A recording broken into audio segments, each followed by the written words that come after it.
Athlete से लेकर के और योग गुरु बनने तक का सफर कैसे तय करा?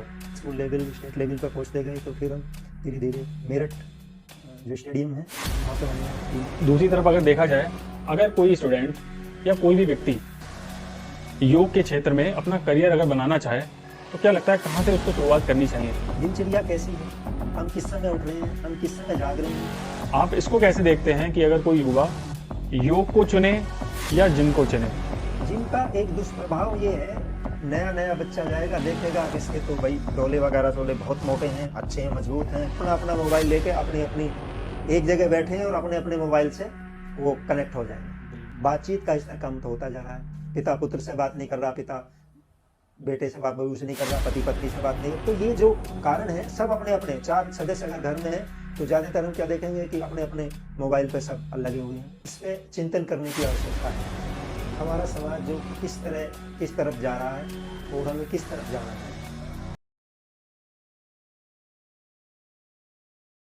योग जिंदगी और शरीर का सबसे बड़ा शिक्षक होता है। इसीलिए कहते हैं सुबह हो या शाम रोज कीजिए योग, निकट ना आ पाएगा आपके कोई रोग। नमस्कार, मैं हूं राजा और आप देख रहे हैं आपका अपना चैनल राजा का शो।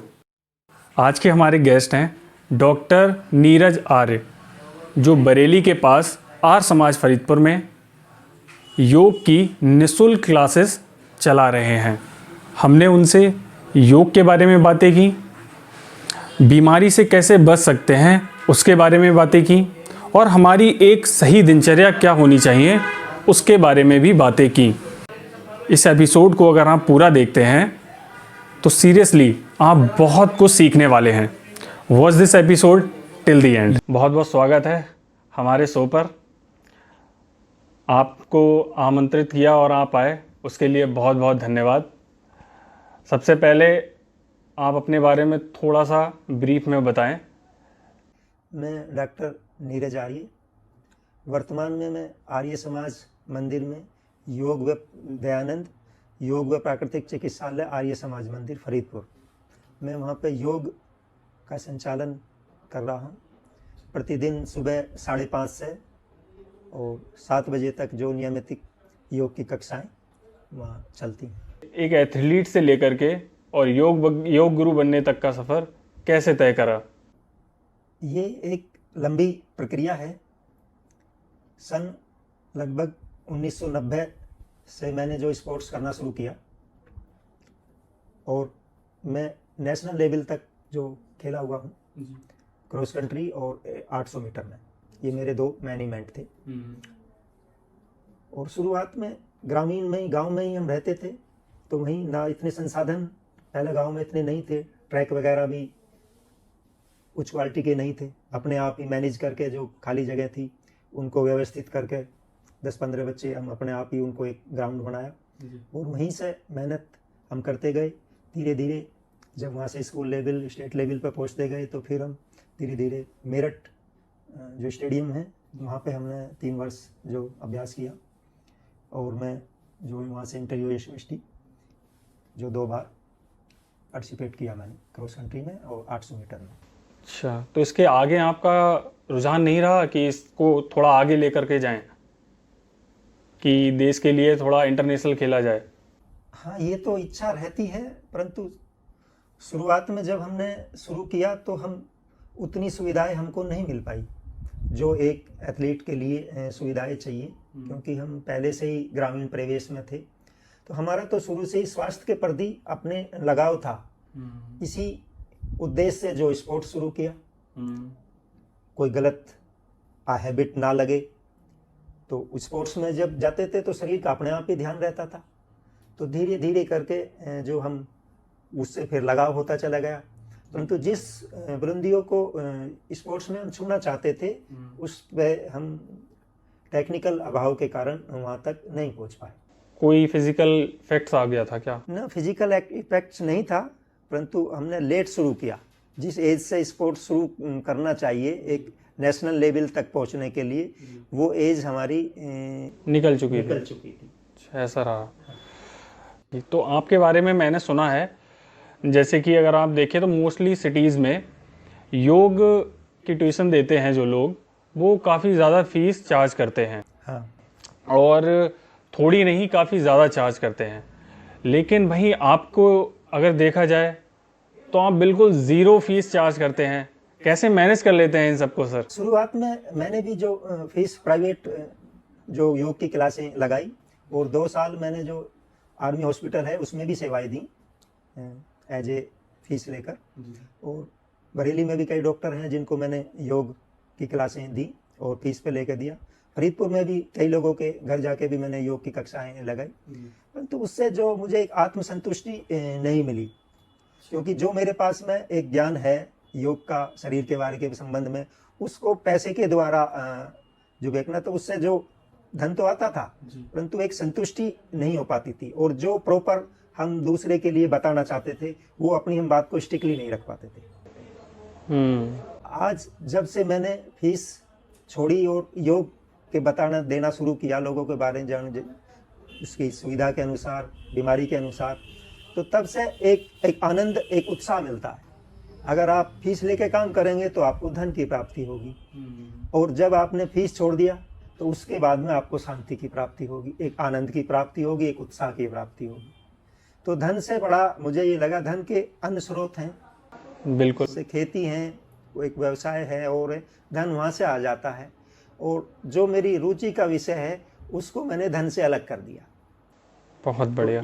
तो इससे मुझे जो उत्साह और एक आनंद और शांति का जो अनुभव होता है वो अपने आप में अभूतपूर्व है।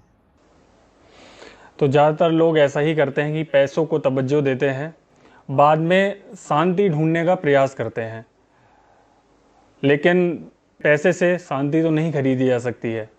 बहुत अच्छा किया कि इन चीज़ों को आपने अच्छे से मैनेज किया। दूसरी तरफ अगर देखा जाए, अगर कोई स्टूडेंट या कोई भी व्यक्ति योग के क्षेत्र में अपना करियर अगर बनाना चाहे, तो क्या लगता है कहाँ से उसको शुरुआत करनी चाहिए? सबसे पहले तो हम शुरुआत से ही, योग जो है जन्म से ही शुरू हो जाता है बच्चे का। हमारा दिनचर्या कैसी है, हम किस समय उठ रहे हैं, हम किस समय जाग रहे हैं, हम किस समय एक्टिविटी कर रहे हैं। जब हमारी दिनचर्या, हम नियमित रूप से अपनी सुचारू रूप से जो जीवन जीने की एक पद्धति है जो हमारे शास्त्रों में बताई गई है और जो हमारे अनेक योगाचार्य बताते रहते हैं, उस दिनचर्या का हम शुरू से ही पालन करें। और कैरियर के हिसाब से इसमें जो आपको इंटर के बाद में रेगुलर कोर्सेज होते हैं और डिप्लोमा भी होते हैं, उसमें अब तो बहुत जैसे वहाँ पे गुरुकुल कांगड़ी यूनिवर्सिटी है, पतंजलि यूनिवर्सिटी है, अदर्स यूनिवर्सिटी भी हैं जिनमें योग से संबंधित जो बीए बीएससी के इक्वल डिग्रियां हैं वो कराई जाती हैं, और उसके बाद में नेट भी कराया जाता है, उस मतलब उसकी पीएचडी भी इसमें योग से अब होने लगी है। अब इन चीज़ों का स्कोप काफ़ी ज़्यादा देखने को मिलता है।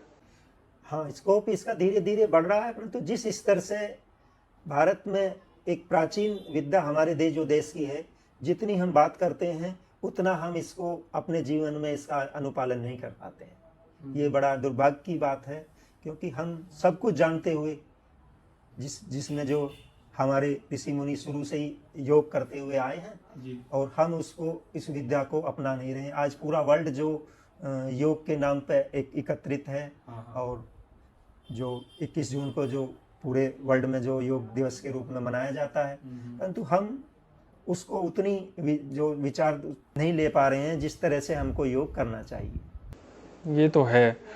अच्छा, ये भी है कि योग को इतनी तवज्जो सच में नहीं मिल रही है अपने देश में जितनी बाहर इन चीज़ों का क्रेज़ देखने को मिलता है। इसका कारण कहीं ना कहीं ये भी है कि आजकल के जो युवा हैं वो जिम की ओर ज़्यादा रुझान है उन लोगों का। आप इसको कैसे देखते हैं कि अगर कोई युवा योग को चुने या जिम को चुने, इन दोनों ऑप्शन में से आप किसको सपोर्ट करते हैं? वैसे दोनों अपनी अपनी जगह अपनी अलग अलग विद्याएं, दोनों शरीर से संबंधित हैं। जो हमारा जिम है, जिम हमारे इंटरनल जो बाह्य पार्ट्स हैं उसकी बॉडी को प्रदर्शित करता है। अगर हमें दिखावा करना है, हमें आर्म्स बनाने हैं, या हमें सीना, चेस्ट को बहुत, जिसको वो बोलते हैं कट्स के रूप में दिखाना है, तो आप जिम कर सकते हैं। जिम का एक दुष्प्रभाव ये है कि बच्चे जब हम जिम में जाते हैं तो वहाँ के जो संचालक होते हैं वो सही जानकारी नहीं देते। एक आदमी 10 वर्षों से जिम कर रहा है और उसने उस मेहनत से बनाया हुआ है, और नया नया बच्चा जाएगा, देखेगा कि इसके तो भाई डोले वगैरह सोले बहुत मोटे हैं, अच्छे हैं, मजबूत हैं, सीना भी बहुत हष्ट पुष्ट है, तो कोशिश करता है कि हम भी जो इसको 1 महीने में हो जाए या साल भर में हो जाए, और उस चक्कर में वो कुछ ना कुछ जो ड्रग्स वगैरह जो आती हैं उसको वेट बढ़ाने के लिए और जिम उसको निकालने के लिए, तो वो हम लेने लगते हैं, तो वो उसमें हम जो स्वास्थ्य का जो अपना जो हानि कर लेते हैं। तो अगर हमें जिम भी करना है अच्छी बात है, परंतु हम उसको एक धैर्य के पूर्व में निरंतर करते रहें, और इससे जो जिम से हमारे बाहरी शरीर का दिखावट होगा और योग से हमारे इंटरनल पार्ट्स, आप ये देखें, बाहर का दिखावा आपको करना है या आपको इंटरनल पार्ट्स हैं, चाहे वो आपका जितने भी हमारे शरीर के हार्ट है, चाहे वो हमारा रेस्पिरेटरी सिस्टम है, चाहे हमारा डाइजेशन सिस्टम है, चाहे हमारा इंटरनल जितने भी पार्ट्स हैं, उनकी मजबूती का अगर बात करें तो योग किसी भी तरह से जो जिम से कम नहीं है। और जिस तरह का भी बच्चा करना चाहता है उसमें वो योग में सब एक्सरसाइज है। योग एक ऐसा साधन है, बिना साधन के बच्चे से लेकर बुजुर्ग तक के लिए, इसमें सबके लिए आपके अलग अलग जो आप एक्सरसाइज, आसन, प्राणायाम आप कर सकते हैं, और जिम केवल जो मजबूत युवा हैं केवल वो ही कर सकते हैं। ये तो है। अच्छा, किसी को अगर योग शुरू करने की लालसा है या योग शुरू करना चाहता है तो उसको किन चीज़ों का ध्यान रखना चाहिए? देखो, पहले से मैं ये बताऊं, योग जो है केवल आसन प्राणायामों का ही नाम योग नहीं है जी। महर्षि पतंजलि ने जो योग की व्याख्या करी थी वो 8 अंग योग के हैं। यम, नियम, आसन, प्राणायाम, प्रत्याहार, ध्यान, धारणा और समाधि, ये 8 अंग के मिलके जो वो योग कहलाता है। और लास्ट में योग का जो अर्थ है वो आत्मा का परमात्मा से मिलन जी। उसका नाम जब हम लास्ट में सब चीजों को सीख लेंगे तो उसको हम कहेंगे योग। और हम आसन, जो प्राणायाम जिसकी आप बात कर रहे हैं, जो जिम से आप कंपैरिजन कर रहे हैं, वो केवल आसन से संबंधित है, केवल योग का एक छोटा सा पार्ट है। योग अपने आप में अपूर्ण है, बहुत बड़ी विद्या है, और उसके एक एक पार्ट्स की जो अपनी अपनी महत्ता है। बिल्कुल ठीक कह रहे हैं आप। अच्छा, तो योग का एक्सपीरियंस आपका कितने साल का रहा है वैसे? वैसे तो आप ये समझो 1990 से जो मैंने पहले जब स्पोर्ट्स करते थे तो कुछ आसन वगैरह भी कर लेते, तब नाम तो जानते नहीं थे जी। तो उसके बाद में मैंने जो 2000 में जो बीपीएड, फिजिकल एजुकेशन, जो पीटीआई की जो ट्रेनिंग होती है, बीपीएड किया, तो वहाँ पे कोई एक योग के सब्जेक्ट आया, तो मेरी रुचि फिर उस तरफ में आगे उसमें और भी बढ़ी, क्योंकि वो शरीर के साथ साथ आध्यात्मिक ज्ञान की भी बातें हैं। हाँ, बिल्कुल। उसके बाद में हमारी स्वामी रामदेव जी के एक सहयोगी थे, महाराज करमवीर जी, वो हमारे गुरु हैं, और हमारे बहुत जो उनका हमें स्नेह प्राप्त है, तो उनकी प्रेरणा से और स्वामी रामदेव जी की प्रेरणा से जो हमने फिर योग जो वहाँ से शुरू किया, और वहाँ से गुरुकुल कांगड़ी से जो इसकी डिग्री सन 2001 में प्राप्त करी। तो अगर अच्छा प्रेरणा के तौर पर देखा जाए आपका, तो क्या कोई खास किताब या फिल्म या व्यक्ति रहा है आपके जीवन में जिससे आप प्रेरित हैं? पहले तो हमें जो स्वास्थ्य के प्रति शुरू से ही एक लगाव था, बिना जानकारी, गांव में रहते थे तो इतनी जानकारी पहले होती नहीं थी, पहले जो चैनल्स वगैरह भी, मीडिया का भी इतना संचालन नहीं था, तो जहाँ से भी थोड़ा बहुत पढ़ लिया योग के बारे में, शरीर के बारे में, तो उसी में धीरे धीरे शरीर के प्रति जब रुझान बढ़ता गया, जानकारियाँ बढ़ती चली गई। फिर जो हम महाराज करमवीर जी के संपर्क में गए हरिद्वार, तो उन्हीं की प्रेरणा से जो हमने फिर जो इसमें अपना कैरियर बनाने की भी सोची, क्योंकि फिजिकल एजुकेशन और योग दोनों शारीरिक से संबंधित ही हैं, तो हमने पहले इसी के लिए किया, और फिर इसको धीरे धीरे अपने जीवन में इसको धारण कर लिया। तो सन 1990 से और 2025 होली, कुछ विशेष परिस्थितियों में ही ऐसा समय आता होगा जिस दिन मैं योग नहीं करता हूँ, वरना लगातार मैं प्रतिदिन 1-1.5 घंटा जो है परमात्मा के प्रति धन्यवाद और शरीर के लिए जो जरूरी एक्सरसाइज हैं, प्राणायाम है, वो निरंतर करता था। यानी कि अभी तक जब से आपने योग करना स्टार्ट किया है, शायद ही कुछ चुनिंदा दिन रहे होंगे जिनमें आप योग ना किया हो। हाँ। ये भी अपने आप को अनुशासित करने वाली बात है। काफ़ी लंबे समय से आप अगर इस तरीके से लगातार अपने आप को, अपने शरीर को समय दे रहे हैं, तो आने वाले टाइम में ये चीज़ आपको अच्छा रिटर्न देने का काम करेगी ही करेगी। आने वाले समय नहीं, समय तो ये तो रिटर्न तो साथ के साथ मिलता रहता है। अच्छा। हाँ, जो चीज़ हम करते हैं शरीर के लिए प्रति है, तो शरीर उसके प्रति आपको तुरंत, जो असाध्य बीमारियां हैं आज चल रही हैं, जो तनाव हैं, आपका ईर्ष्या है, क्रोध है, उन सब पे नियंत्रित करता है। योग केवल और केवल ऐसा नहीं है कि अभी केवल शारीरिक रूप से ही आपको मजबूत बनाता है, योग आपको मानसिक रूप से भी मजबूत बनाता है। अच्छा, आपके हिसाब से किन किन बीमारियों में लाभदायक साबित हो सकता है योग? ऐसी कोई बीमारी नहीं है जिसमें योग लाभकारी ना हो। कोई भी बीमारी ऐसी नहीं है जिसमें योग काम ना करे।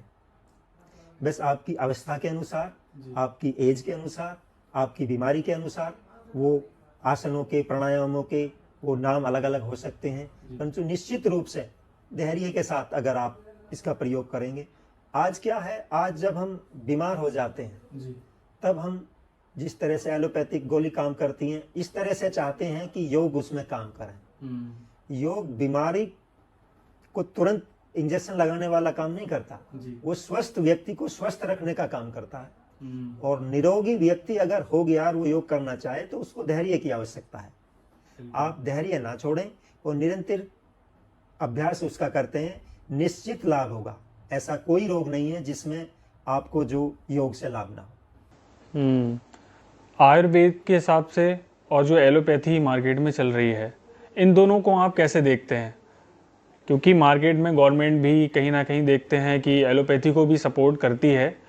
अब जाकर के कुछ समय पहले से गवर्नमेंट जो है आयुर्वेदिक को बढ़ावा देने का काम कर रही है। आपके हिसाब से क्या लगता है कि किसको बढ़ावा मिल रहा है? देखो, बढ़ावा तो एलोपैथिक का ही कोई मिल रहा है। अब थोड़ा सा आयुर्वेद पे हम ध्यान आए, पहले हम आयुर्वेद पे ही जिंदा थे, बीच में एलोपैथिक ने ज़्यादा अपने पैर पसारे। और पद्धति कोई भी गलत नहीं होती। कुछ चीज़ों में एलोपैथिक जो चीज़ें हैं उनका मुकाबला कोई सी पैथी नहीं कर सकती। अगर डायग्नोज की बात हम करें तो उसमें एलोपैथिक का कोई मुकाबला नहीं है। अगर हम आज ऑपरेट की बात करें, सर्जरी की बात करें, तो उसमें एलोपैथी का कोई मुकाबला नहीं। बिल्कुल ठीक कह रहे हैं आप। और कुछ असाध्य रोग जो ऐसे हैं जिनमें एलोपैथिक की दवाइयाँ बहुत काम करती हैं, परंतु हम इसके दुष्परिणाम में छोटी छोटी बीमारी में हम अनजाने में या कुछ लोकल डॉक्टरों के चक्कर में जो डबल एंटीबायोटिक और जो स्टेरॉइड है उनका प्रयोग वो हमें कराते हैं, वो हमारे लिए घातक है। अगर हमें थोड़ी सर्दी है, जुकाम है, तो उसको हम एलोपैथिक की बजाय आयुर्वेद से अगर उसका इस्तेमाल करें, कुछ परहेज करें, तो वो ज़्यादा विकल्प है। हम उसको सीधा स्टेरॉइड पे ना जाएं। जी। स्टेरॉइड से हमारे जो शरीर की रेजिस्टेंस पावर जो वो कम होती है और उसके कुछ साइड इफेक्ट भी रहते हैं। बिल्कुल। तो आप ये ध्यान कर लें, अगर हमें छोटी छोटी कोई समस्या है तो हम उसमें जो पहले प्रिपेंस करें अपने रसोई को। पहले जो रसोई जो होती थी, जो माताएं होती थी, वो आधा वैद्य होती थी, वहीं से हमारी समस्या निपट जाती थी। आज जो वो वैद्य जो रसोई जो है हमारी, वहाँ से जो स्वास्थ्य से संबंधित चीज़ें हैं वो हट गई हैं, और वहाँ पे जो बीमारी करने वाली चीज़ें जिसको हम ड्राई फ्रूट उसकी ये कहेंगे, जो रेडीमेड खाद्य पदार्थ जो कहेंगे, उन पे जो हम निर्भर हो गए हैं, और वही स्वास्थ्य का जो सबसे बड़ा बिगड़ने का आज कारण है। ये तो है कि मार्केट में अब पैकेजिंग वाली चीज़ें बहुत ज़्यादा उपलब्ध हो गई हैं, क्योंकि इंसान के पास इतना भी समय ही नहीं है कि वो उन चीज़ों को सही से मैनेज कर पाए, इसीलिए वो मार्केट में पैकेजिंग वाली चीज़ों को अफोर्ड करना चाहता है। ना, ये तो खैर कहना गलत होगा।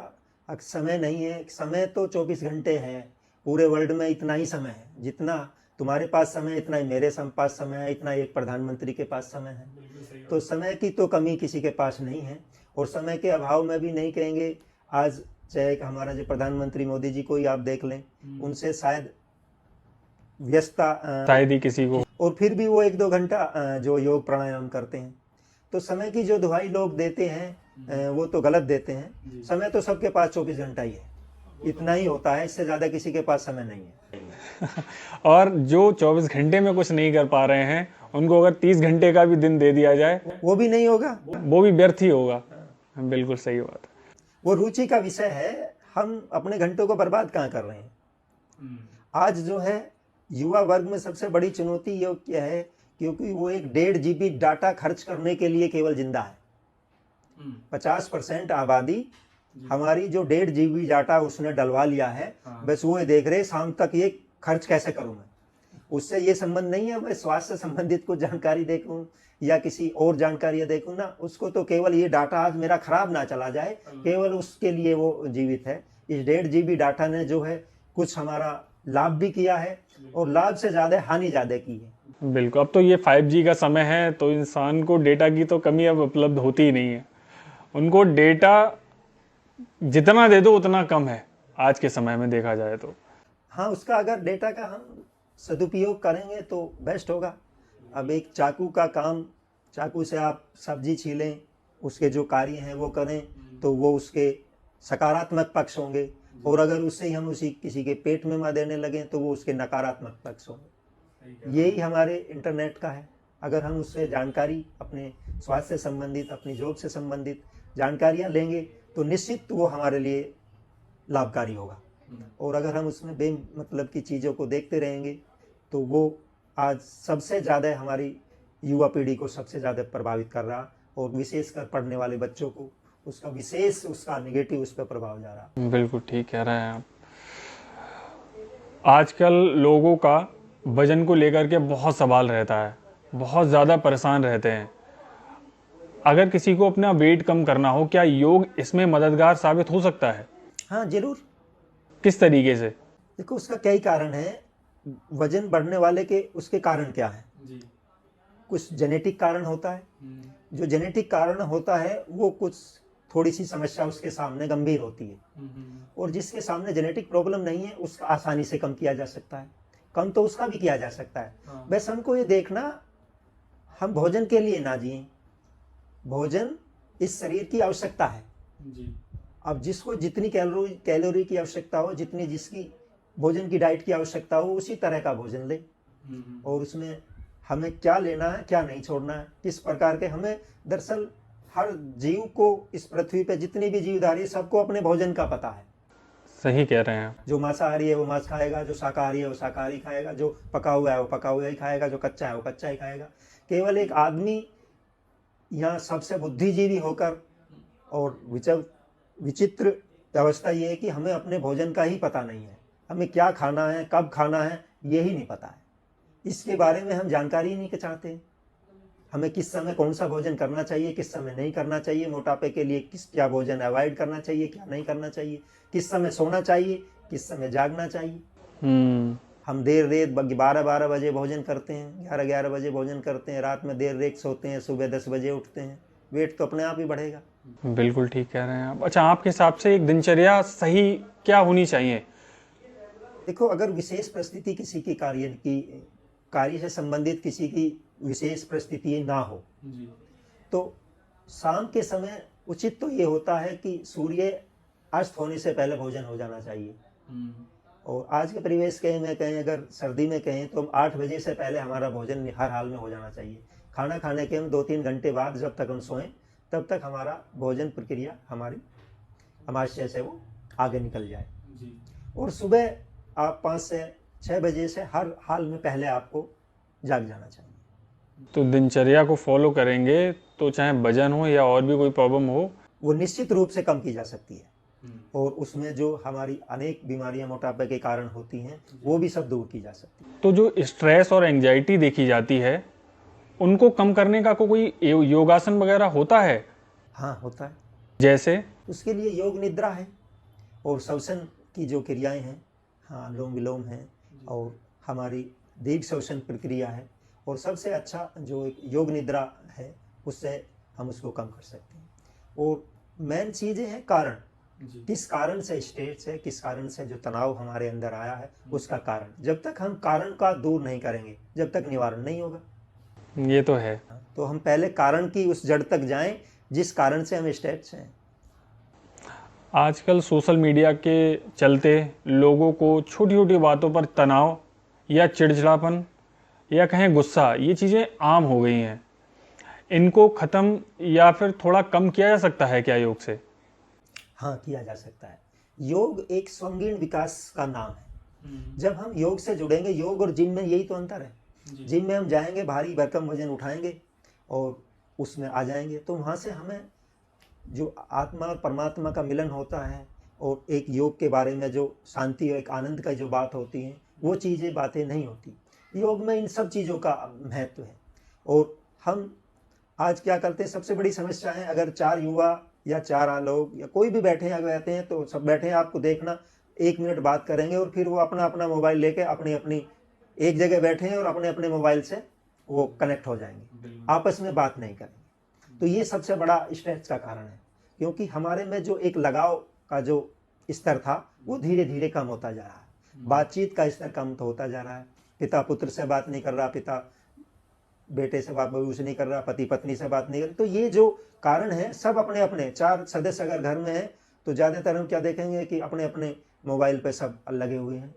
और आपस में जो समस्या है, जब हम बैठते हैं, जो स्ट्रेस का कारण है, अपने में शेयर करें, अपने मित्रों के साथ शेयर करें, तो उससे कुछ ना कुछ निश्चित हमें लाभ होता है।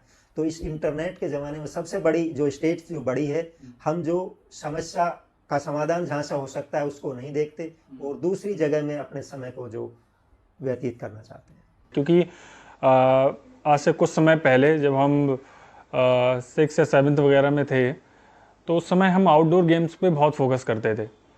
लेकिन अब मैं देखता हूँ आसपास के इलाके में जो बच्चे होते हैं वो इंडोर ही गेम खेलने में भी रुचि नहीं रखते, आउटडोर तो बहुत दूर की बात है। ज़्यादातर वो फ़ोन्स में ही लगे रहते हैं। तो आउटडोर्स गेम से शारीरिक विकास और मानसिक विकास में सहायता मिलती है क्या? आउटडोर से बिल्कुल जितना हमारे में शिक्षा काम करती है, उतना ही हमारा जो आउटडोर्स गेम होते हैं उससे हमारे अंदर जो एक पारस्परिक मित्रता का भाव बढ़ता है, तो स्ट्रेस होता है, उसका तनाव कम होता है, हमारा स्वास्थ्य उससे जो ठीक होता है, उससे अनेक बीमारियां जो हमारे आउटडोर जो गेम होते हैं उनसे खेलते थे, उनसे हमारी दूर होती थी। और आज क्या कर रहे हैं बच्चे, आज जो आउटडोर या इंडोर गेम खेले जाते हैं उनकी बजाय मोबाइल पे ही गेम खेल रहे हैं। हम क्रिकेट खेल रहे तो मोबाइल पे, फुटबॉल खेल रहे तो मोबाइल पे, हम गोली चला रहे तो मोबाइल पे। तो ये सारी चीज़ें जो इस मोबाइल ने सब कुछ हमारा छीन लिया और बदले में हमें जो तनाव, ईर्ष्या और एक शरीर की जो निम्नतम स्तर पे हमारे को पहुंचा दिया। अब विदेशों में जाकर देखें, वहाँ पे इतनी शरीर के प्रति इतने जागरूक हैं, वहाँ पे हर चीज़ का एक सिस्टम है। और हमारे यहाँ पे ना कोई खाने का सिस्टम है, ना कुछ खाद्य पदार्थों की क्वालिटी का कोई सिस्टम है, ना हम अपने प्रति उसके जागरूक हैं। इसीलिए अच्छा, आज की ज़िंदगी में देखा जाए, भाग दौड़ की ज़िंदगी में देखा जाए, तो लोग योग को इतनी तवज्जो नहीं दे पा रहे हैं। उनके पास ना अपनी फैमिली को देने के लिए समय है, ना मैं कहता हूँ अपने आप को भी देने का समय नहीं है। फिर भी अगर वो चाहें, जैसे कुछ लोग जो हैं ऑफिस में भी अपना काम करते हैं, तो जितना भी समय मिले उतने समय में वो ऐसे कौन से आसन कर लें जिससे उनको थोड़ा लाभ दे सकें। देखो, आज भौतिकवादी युग में धन एक महत्वपूर्ण कड़ी है। धन बिना बहुत सी चीज़ें जो इस युग में नहीं प्राप्त की जा सकती, धन कमाना बहुत ज़रूरी है। परंतु हम ये देख लें, हम किस चीज़ को छोड़ के धन को कमा रहे हैं। अगर हमने उस पर दाव पे हमारा क्या लगा, अगर हमारा उस पर शरीर लगा है दाव पे, या हमारा कार्य समय लगा है तो दाव पे लगा दें। परंतु अगर हम शरीर के बदले में उसको लगाएंगे तो उसके बदले में जो हमें मिलेगा वो सबसे बड़ी आज समस्या क्या है, हम पहले धन के पीछे भाग रहे हैं। 50 साल तक व्यक्ति जो धन के पीछे भागता है, खूब धन कमाता है, शरीर का बिल्कुल ध्यान नहीं देता, ना खाने का है उसको ध्यान, ना एक्सरसाइज का है, ना किसी और चीज़ों का है। और 50 साल के बाद में जो धन कमाया 50% वही धन इस शरीर के ऊपर लगाना शुरू कर देता है। ऐसा ही होता है। क्योंकि उसमें निश्चित जब आपने इस परमात्मा के बनाए हुए शरीर की इतनी उपेक्षा अगर आप कर दी तो निश्चित वो कुछ ना कुछ बीमारियां उसमें आ जाएंगी। और फिर अगर हमारा एक दांत भी दर्द करने लगा उसके लिए ही आपको 4-5 हज़ार रुपये उसमें लगाने पड़ेंगे। आंख में प्रॉब्लम आ गई 20-30-50 हज़ार उसमें चले जाएंगे। हार्ट में प्रॉब्लम आ गई 3-4 लाख उसके लिए चले जाएंगे। किडनी में प्रॉब्लम आ गई 5-7 लाख उसके लिए चले जाएंगे। और असाध्य रोग कोई आ गया तो और चले जाएंगे। तो हमें धन को कमाना बहुत अच्छी बात है, हम कमाएं, परंतु उसको शरीर पे दाव पे लगा कर न दें। 24 घंटे अगर होते हैं, हम 23 घंटे अपनी मर्जी से काम करें और 1 घंटा जिसकी मर्जी से सब कब कर रहे हैं। शरीर माध्यम क्या है, हमारे काम करने के धन कमाने के बीच में ये शरीर है। बिल्कुल, इस शरीर के माध्यम से हम कर रहे हैं, तो 1 घंटा हम कम से कम इसको भी दे दें। इसकी क्या रिक्वायरमेंट है हम ये भी पूछ लें, हमें ना पता हो तो किसी अन्य से पूछ लें। तो 1 घंटा निश्चित रूप से जो इस शरीर के लिए देना शुरू करें, तभी हम स्वस्थ रह सकते हैं और तभी हमारा उस धन का लाभ होगा। बिल्कुल। जिस तरह से पेंशन मिलती है ना, आपने देखा पेंशन जो हमें तनख्वाह होती है उसी का एक छोटा सा अंश काटा हुआ होता है जो हमें जीवन पर्यंत मिलता रहता है। और इस 24 घंटे में से 1 घंटा अगर समय हमने काट के योग में दे दिया तो वो हमारा पेंशन के रूप में काम हो गया। अगर हम 50 वर्ष काम करेंगे तो हम 70 वर्ष तक काम करेंगे, जो 70 वर्ष तक काम करेगा वो 100 वर्ष तक काम करेगा। तो ये पेंशन है, ये आपको बर्बाद नहीं जाएगा, ये रिटर्न आपको मिल जाएगा। अब आपको देखना, पेंशन जिसको नहीं मिलती उससे पूछो। अब पेंशन के लिए धरना देते हैं, प्रदर्शन करते हैं, हमें पेंशन मिल जाए। हाँ, तो ये निश्चित रूप से आप अगर अभी जागृत नहीं हुए तो आप लेट हो जाएंगे और तब आपको कोई रोग लग जाएगा। फिर योग काम करता है परंतु उतनी तनपनसा से नहीं करता, जो अंग खराब हो गया उसको हम रिपेयर नहीं कर सकते। ये तो निश्चित है, क्योंकि वो कहते नहीं है, एक बार अगर किसी चीज़ को बिल्ड कर दिया जाए तो वो निशान तो बना रहता है। लोगों को ये तो कहीं ना कहीं जानकारी मिलती है कि हमें योग करना चाहिए, योग करना चाहिए। समय के हिसाब से देखा जाए तो ज़्यादातर तो लोग और कायदा भी यही कहता है कि सुबह ही करना चाहिए। लोग बताते हैं कि इसके अलावा भी दोपहर या शाम को भी करना लाभदायक होता है क्या? खाना खाने के 3-4 घंटे बाद में आप कर सकते हैं। और कुछ चीज़ें होती हैं जो कामकाजी लोग हैं जिनको बैठने का काम है, उनको अक्सर कंधों का दर्द हो जाता है, सर्वाइकल हो जाता है, पीठ में दर्द हो जाता है, तो वे कुछ आसन जो हैं 3-4 घंटे खाने के बाद में आप शाम को भी कर सकते हैं। उनकी एक्सरसाइज आप अलग भी कर सकते हैं। जैसे दिन भर करिए ऐसा थोड़ी हम खाना खाने के बाद में काम नहीं करते हैं। जिस तरह से मजदूर है खाना खाने के बाद में वो भी काम करता है, तो हम कुछ एक्सरसाइज है, कुछ विशेष एक्सरसाइजों को छोड़ के, कुछ प्राणायाम है उनको छोड़ के एक्सरसाइज हम किसी भी समय कर सकते हैं। सबसे उत्तम है सुबह का समय और दूसरे नंबर पे शाम का समय, और इन दोनों में भी पर्याप्त नहीं है तो आप दिन का समय आप इसमें से ले सकते हैं।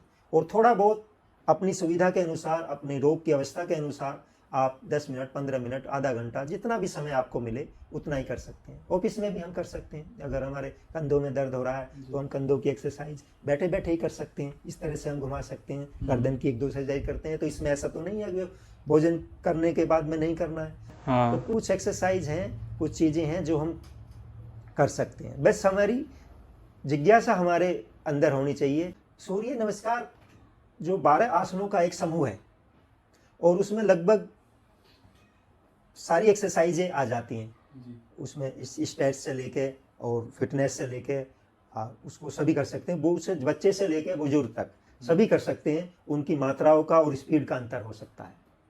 हम बुजुर्ग है, अस्वस्थ है, धीरे धीरे कर सकते हैं। जवान है, स्वस्थ है, हम उसको तेज़ी से कर सकते हैं। 1 मिनट में उसको 15 बार 20 बार कर सकते हैं 12 आसनों को। तो वो बहुत अपने रूप में एक आसनों का एक समूह है। आप अलग अलग आसन अगर करेंगे, उनको आप अलग अलग समय चाहिएगा। आप सूर्य नमस्कार को तभी कर पाओगे जब आप और एक्टिविटी को उसमें कर सके, जब इतनी आपकी फ्लेक्सिबिलिटी हो। सभी लोग सूर्य नमस्कार शुरू में नहीं कर सकते। जब आपकी आगे कमर भी, हाथ भी लग जाते हों, अंदर पीछे भी चला जाता हो, जब आप में लचक हो, फ्लेक्सिबिलिटी हो, तभी आप सूर्य नमस्कार से कर सकते हैं। और वो थोड़े समय में एक उत्तम व्यायाम है। जी, आप अपने स्तर से कोई संदेश या कोई सलाह जो लोगों तक पहुंचाना बहुत ज़रूरी है, तो ये मंच आपका है। मैं तो यही कहूँगा, परमात्मा ने ये हमें जो शरीर दिया है ये निःशुल्क दिया है और ये अनमोल है। जी। और जो चीज़ निःशुल्क होती है वो सबसे ज़्यादा कीमती होती है। नींद है, निःशुल्क है, जिसको नहीं आती उससे कुछ पता करो। आनंद है, निःशुल्क है, जिसको आनंद नहीं है उसको उससे पता करो। ये शरीर हमें परमात्मा ने निःशुल्क दिया है, तो हम इसकी इतने तो प्रति इसके से जग रहे हैं। अगर हमने एक 10 लाख रुपए की गाड़ी ली तो उसका हमें पता है कि इसकी पहली सर्विस 1000 किलोमीटर पर होनी, दूसरी सर्विस 5000 किलोमीटर पर होनी या 10,000 पर होनी, किस समय पे क्या उसमें एक्टिविटी होनी, हम उसको ध्यान सब देते हैं, क्योंकि हमने उसमें 10 लाख रुपए उसको दिए हैं, हम उसके ओनर हैं। बिल्कुल। ये अनमोल है।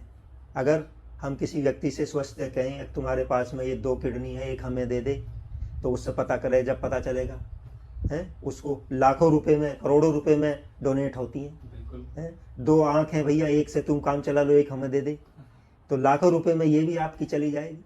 इस परमात्मा के दिए हुए शरीर के बारे में हमें पता नहीं है कि ये कितना कीमती है। इसका पता कब चलता है?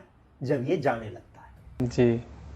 तो हमें यही है इस परमात्मा के दिए हुए शरीर की, और इसमें जो आत्मा है उसका, आत्मा का ये घर है, तो इसकी आप सही रूप से देख रेख करें।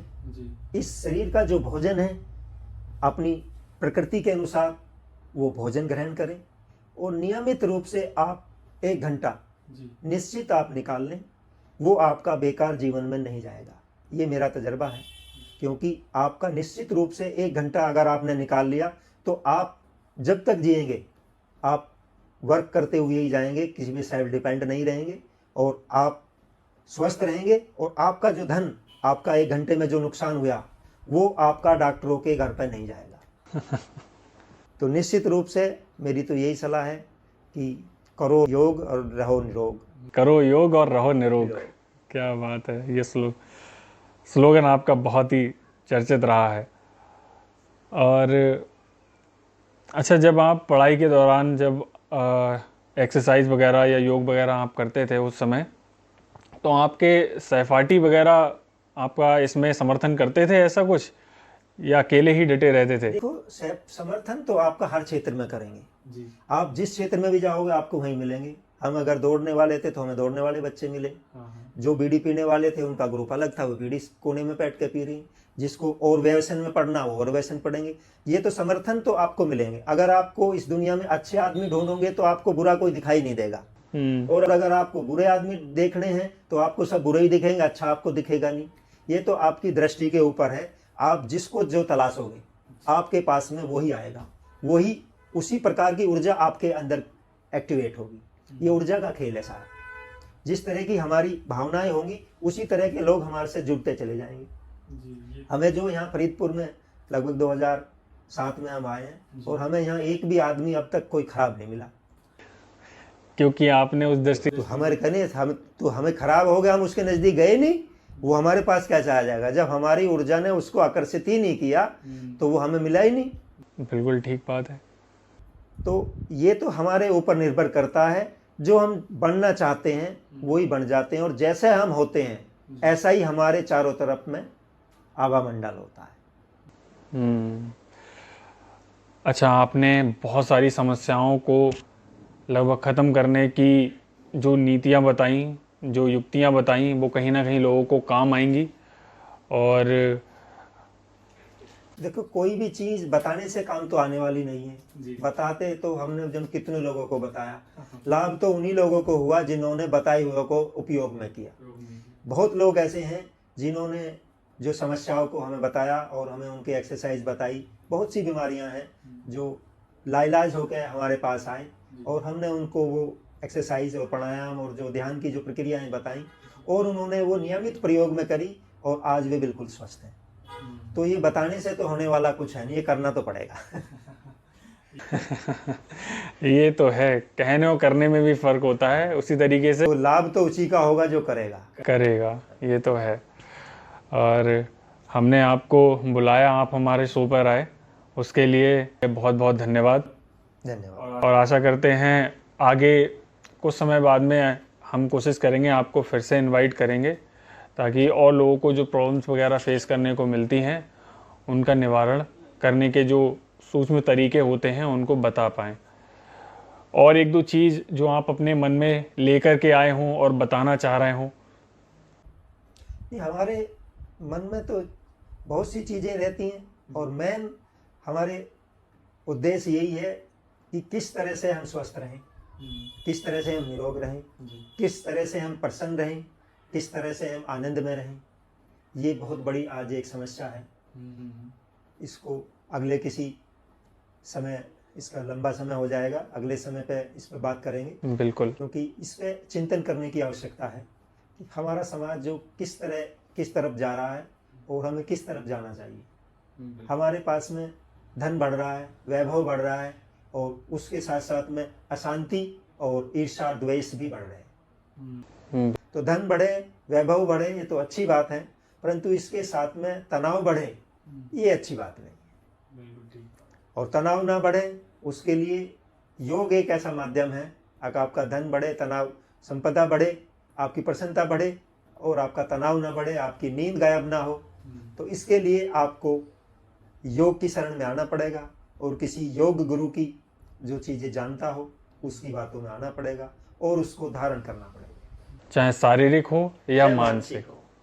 ये तो दोनों। आज समस्या सबसे बड़ी मानसिक तनाव की है।